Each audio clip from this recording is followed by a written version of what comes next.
What's up, my fellow comic book readers? Guys, whether you're coming over here from my Instagram reel or my YouTube shorts or my TikTok or from X, formerly known as Twitter, I appreciate you coming over here and checking out the longer form. I'm going to go a little bit slower and cover a little bit more inside each one, if there is any more, because some of them I think I covered everything in there. But if you're not following me on all the different platforms and you're on all those platforms, you know, some platforms I spoke, like on Instagram, I post specifically like pictures and stuff sometimes. On TikTok is where I do most of my posting. That's where I'm based out of. I post on X, a little short stuff, and I do like a lot more of like comedy stuff and posting about not posting, but like interacting with movies and TikTok. Comic books, stuff like blah, blah, blah, blah, blah, blah, blah, blah. Anyways, guys, I'm going to start talking about comics. This comic, all the comics I'm going to talk about are from different indie companies that aren't Image. I do my own video on Image because Image is just, they make so many great comics that I give them their own day. We'll start off with Godzilla, which was my favorite one. It's an IDW. It's my favorite issue of the indie non-Image comic books that I read this week. It covers a different kaiju. Godzilla, obviously, it's based off of Godzilla, but Godzilla is not the primary kaiju in this issue, and then he's not really even in it other than to talk about him from when he like first showed up and like where he first showed up and yada yada yada. But it really covers like a group of people that are getting together, this being the main guy, getting together, and they've kind of developed powers, if you will, to go and battle these kaijus, and they're kind of picking up a new guy that is like the strongest they've ever seen. And you know, at the end is a little bit of a cliffhanger, which really leaves it wide open to like what issue 2 could even be about. But I appreciate that because I like going in blind. I like being surprised, and I think issue 1 did that to me because I don't do like previews other than to be like, okay, well, this is kind of like a general statement of what it's going to be about, right? But this issue was not what I was expecting, and then, you know, once I started getting into it, it ends, obviously, because that's what comic books do to you, and then it leaves it wide open because you really don't know what's going to happen in issue 2 based off of how it ended, okay? Next up, we got Biker Mice from Mars, issue number 2 by EC Comics, Nacelle Verse. I guess I got to do more research because it's from EC, but Nacelle Verse is on all the EC comics. But anyways, Biker Mice from Mars. If you enjoyed Biker Mice from Mars growing up as a kid, if you enjoyed this, like, I think it was on Saturday morning cartoons, maybe not, but it was a cartoon. It covered mice that are Martians, and they're battling for good. They're rebels. They're rebels that are like battling to defend their city, which is trying to be overthrown by like various races of alien species and stuff. And I really like this. It's very, again, very nostalgic, but it's also not like, it's not very rated R. It's very like, you know, kid friendly. There are a couple of like adult references, kind of like when you watch a Pixar movie, right? There's those adult moments where you're like, as an adult, you're like, oh shit, I don't think my kid's gonna get that one, but I got it. Like there's a part in here where, you know, I think they're at like an airport station, kind of like for a spaceship though, but and this girl's sitting down at the desk, and one of the mice that knows her, he kind of sneaks up behind her and he's like, are you gonna frisk me? You know, and then she like gets ready to whoop his ass, but then realize who it is, right? But I thought this was a really great issue. I thought this issue was better than issue 1. So it's getting better. If you read the first one and you were like, I don't know if I'm going to keep going, it's definitely worth it. I would continue. Captain Planet issue 2, I could say the same thing. Issue 2 was better than issue 1. I thought issue 1 could have started here. This really felt like a issue 1B, but you didn't really need to know what happened in issue 1 to enjoy this. You could start on issue 2.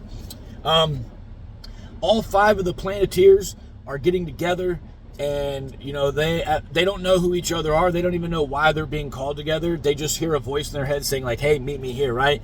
And then they get there, and then 2 of them become friends, 2 of them become enemies, and then there's a 5th one, right? The 2 that become friends just happened. One is a fan of the other one and what he did before he became a Planeteer, and then the 2 become enemies. They kind of like bump into each other, and then the one starts an issue, and then they kind of start battling because the one person is trying to like be a good person, and the other one is a good person, but like the accident happened and it kind of made him look like a bad person. I kind of gave away a little bit of a hint there. But anyways, all 4 of them get brought together by the 5th one, who's like, guys, we're fighting the wrong people. We need to be together here, you know? But I thought this was a great issue, and I definitely, if you're a Captain Planet fan, I definitely recommend it. Again, same thing like with Biker Mice from Mars. Very nostalgic feeling. But also, I will say this one, on top of being nostalgic, it also kind of brings like a fresh light to Captain Planet. Like this isn't like, Biker Mice from Mars is very similar to Biker Mice from Mars, right? This, if you like Captain Planet, you're going to like this as well, in my opinion. But also, you don't have to know anything about Captain Planet. I think you're going to like this. Like, it's very modernized Captain Planet. It's not like, I don't know how to say it. But I like it. I like it. Oh, dang. All right, I swear to God, I'm getting myself together here. All right, Planet Death. We got issue 0 and issue 1. Planet Death, a lot of people were telling me to get this. I literally have like 5-6 people that were like, get Planet Death, get Planet Death. I came across it at Capital Comics 2 out in Raleigh.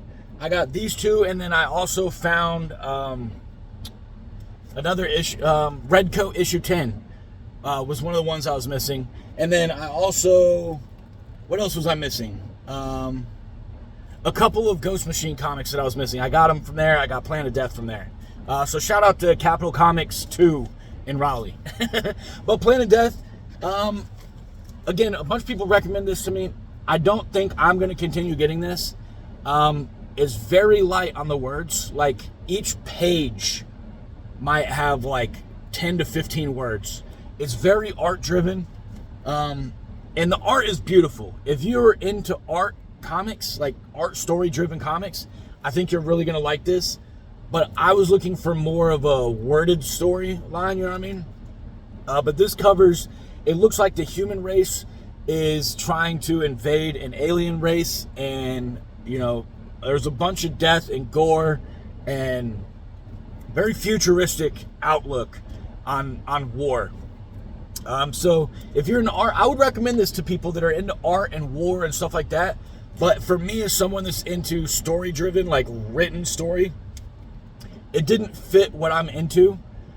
I didn't dislike it. I feel like I'm giving it a bad review. I don't mean to give it a bad review. It's a good comic. It's a good series. It's just not what I'm into, if that makes sense. You know what I mean? But if you're into art and war, I think this is in futuristic war more specifically. Like if you wanted like a rated R Star Trek, I think this would be right up your alley. Next up, I guess last but not least, we got Texarcanum issue 1 of 4. Yeah, 1 of 4. This is about a guy who's like battling supernatural, and it kind of goes back in time to, like, you know, I guess before Americans took over America, back before the Europeans came over, right? And it kind of covers, like, you know, some of the stories we tell as stories seem unrealistic, like vampires and demons and wendigos and blah, blah, blah, blah, all seem unrealistic, right? But, like, maybe they're not. And this guy, he goes around and he's called into this small town, and the sheriff that meets him is pretty much like, you can count the population here on your fingers and toes, you know? So very small country town, but something really bad and demonic is happening there. And he gets called in, and she even calls, you know, she even like brings up, where's your gun? And he's like, the stuff I fight, guns can't kill. Which is kind of scary to think about, right? But they're going she's showing him all the crazy stuff that's going on in the town. And he's just like, even he's kind of like baffled, like, wow, like I should have believed everything she said on the phone, but it just seems so unrealistic, even for somebody like him who's battling evil, dark stuff, right? And then he kind of finds out maybe what's causing it, but maybe not, but definitely finds something dark, and he takes care of it in his way. And then it kind of just like ends like, okay, well, you know, stay tuned for the next issue. We're going to continue looking for what is wrong with the city. But again, it's only 4 issues. I felt like they could have explained a little bit more about, I don't know if they could have explained a little bit more or what I'm really expecting from this, but I did like it. I will continue getting this, and since it's only 4, I like the first one, which means I'm gonna go ahead and sub to it and get 2, 3, and 4 also. But I will definitely say this was fun to read. If you like the TV show Supernatural, you're probably gonna like this. This kind of reminded me of like a different variation of Supernatural, and I enjoyed it. But guys, that's all for the indie comics that I read today, or last night and today. I definitely recommend all those to you guys. Again, Planet of Death, very art-driven, so if you're not into art-driven comics, maybe that one's not for you. But they were all fun to read. If you want to see some stuff that I, like pictures that I took from GalaxyCon, definitely go check out my Instagram, bsolobooks. If you want a shorter review of stuff that I do daily reviews, except for yesterday. But I do daily reviews where I do 3-minute long reviews, and they're very short. They're 3 minutes or less, and I review like anywhere from 3 to 7 comic books in those 3 minutes. Definitely follow me on TikTok or Instagram, or just on YouTube where my shorts are, or if you're on Twitter or X, whatever you want to call it, I post them on there as well. And guys, whatever you're doing today, man, take time and read something, stimulate that mind, baby.